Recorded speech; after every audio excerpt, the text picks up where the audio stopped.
Today we're doing Mystery Doug, How Do Phones Work? So let's get it started. Oh, shoot. Hi, Doug.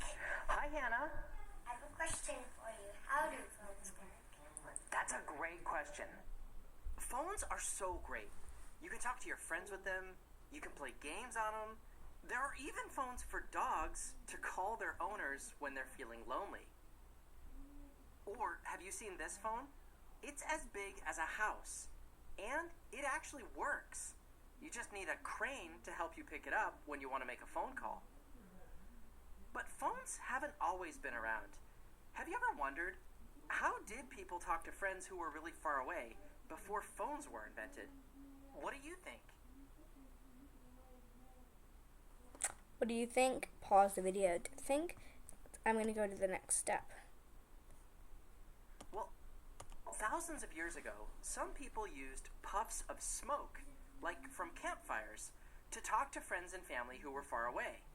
For example, if one of your siblings went over to their friend's place, one puff of smoke might mean, "Hey, dinner's ready, it's time to come home." And maybe two puffs of smoke might mean, "You better hurry home because you've got chores to do." Now, why would people stop sending messages this way? Well, for one, a message like this doesn't go very far. You have to live close enough to someone where you could actually see their smoke signal. Like, imagine you wanted to send a message to your grandma, who lives on the other side of a mountain. She'd probably never see your message, especially if there was bad weather. So you could send a letter, like by horse or by train, but that would take some time. Your grandma might have to wait days before finding out what you wanted to tell her. Maybe even weeks or months if she lived really far away. That's the kind of problem most people had before there were phones. There just wasn't a good way to send messages quickly or far away. There had to be a better way. But how could it be invented? Well, eventually, people started discovering more about electricity. They discovered that electricity could travel along a wire, and it could travel really fast. So, could messages be sent using electricity? With the invention of a device called the telegraph, inventors figured out that they could. Instead of using puffs of smoke, the telegraph sent puffs of electricity along a wire.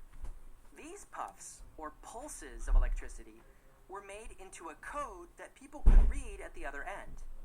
Now, if you had a long enough wire, you could send a message to anyone, anywhere, immediately. But the telegraph wasn't perfect.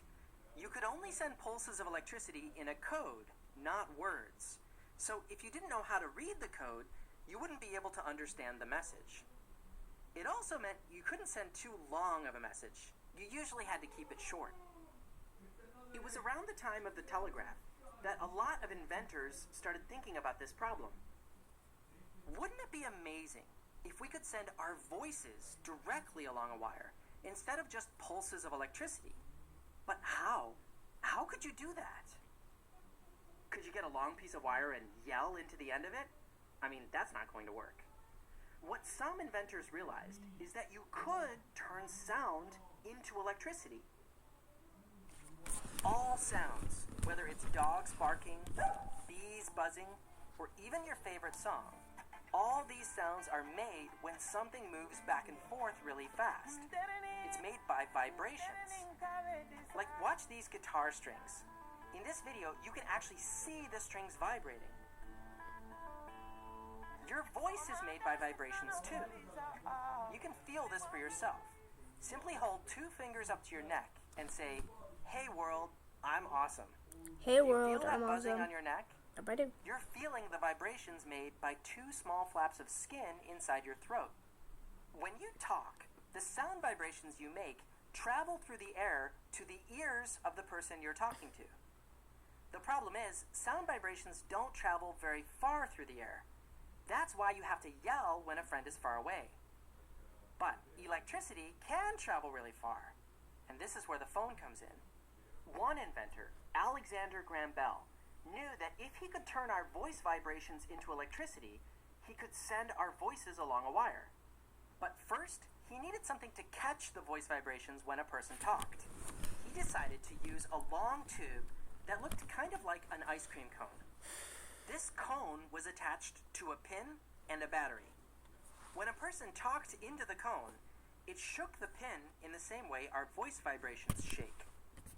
The vibrating pin would then tap the battery, turning the voice vibrations into pulses of electricity, kind of like the puffs of smoke in smoke signals. The pulses would then travel through a wire to a cone at the other end. That cone would catch the electric pulses and turn them back into sound. And that's how the phone was born. Imagine that. Now, say you wanted to talk to your friend who lives on the other side of town from you. All you would have to do is run a wire between your two houses. Then, the two of you could pick up this device and talk to each other anytime you wanted. You might think, whoa, that sounds awesome. But keep in mind, in the time since the original phones, scientists and inventors have come up with cell phones or smartphones. Phones that don't even need to be attached to a wire. If kids from back when telephones were first invented knew about the kinds of phones we have today, they'd think that was unreal. They'd wonder, how is that even possible? No wire? But our cell phones today aren't that different than the very first kind of phone. The biggest difference really is just that we figured out a way to send sound vibrations through the air without wires. So, in summary, the invention of the telephone solved a lot of the problems of how to send messages. By turning sound vibrations into electricity, messages could be sent really far away along a wire. As long as you had a telephone and the wire was long enough, you could talk to someone no matter where they lived. That's all for this week's question. Thanks, Hannah, for asking it. Before you vote on next week's question, we put together some amazing visuals that we'd love to show you. Take a look inside, or if you don't have time, you can skip straight to voting. Let's take a look right inside. I hope we have time. Let's see. Yes, we have time. This video, I like to keep these Mystery Science videos short. Let's see what we open the box. Okay, let's go. I'm going to go through them quickly, but you guys can pause the video to see Number 5. what they are. So.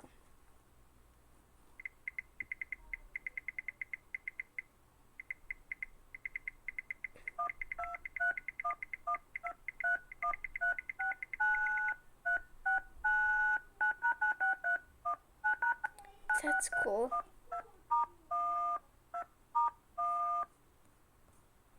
That's a cool song. Next.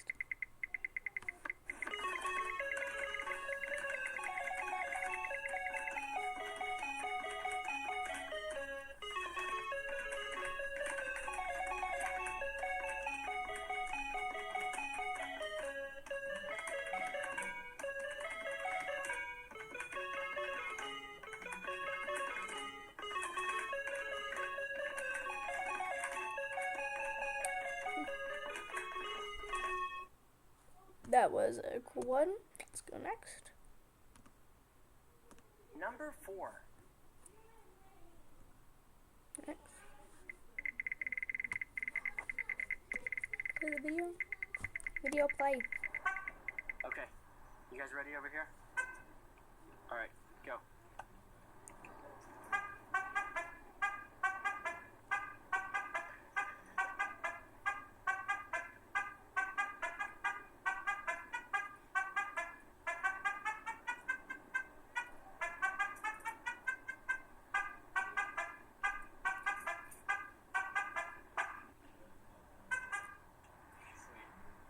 That's cool. Next. Oops. Oh, the typing was not done. Okay. Oh.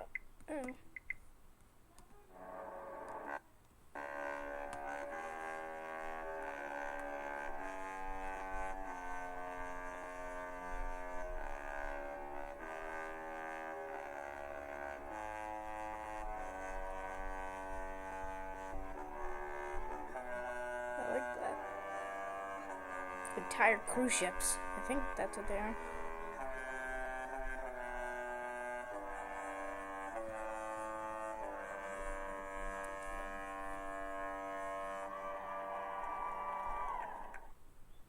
Pretty cool. Let's go to the next one. These are actually pretty long, so it might be a pretty long. Might be a long mystery science one, but let's see. Go.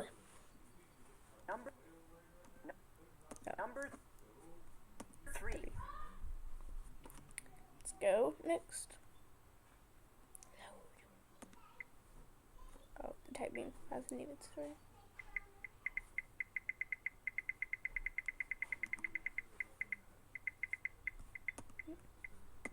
Go away. Go away. Okay. Load.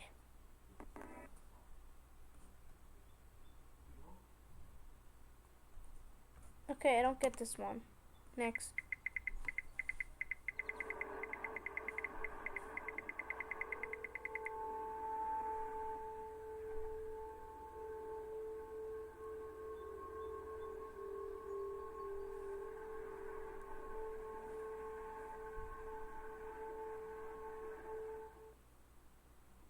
Pretty cool.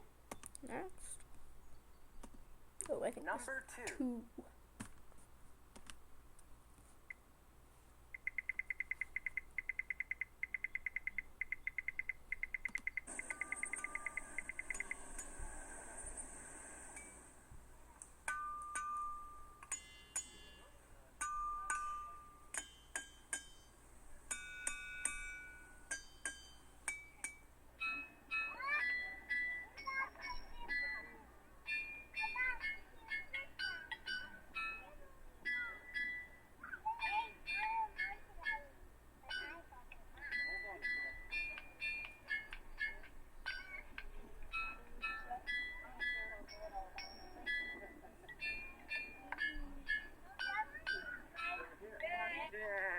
That was cool.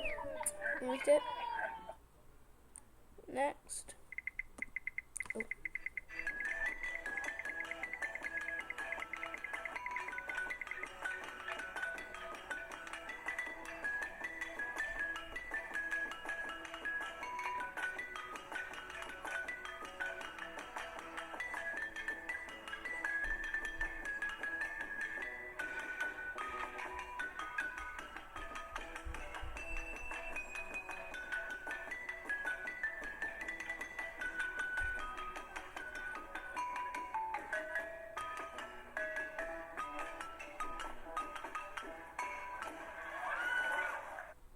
Okay, next. This video is getting long. It's been like almost half of the video is this. I think we're down to number 1 though.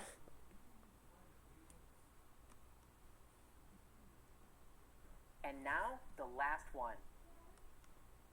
Okay. Let's see it. Is there gonna be a video for this one?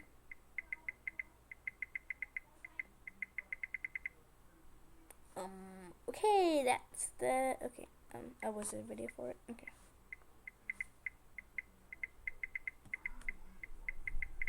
Is it just blackness or is there actually a video?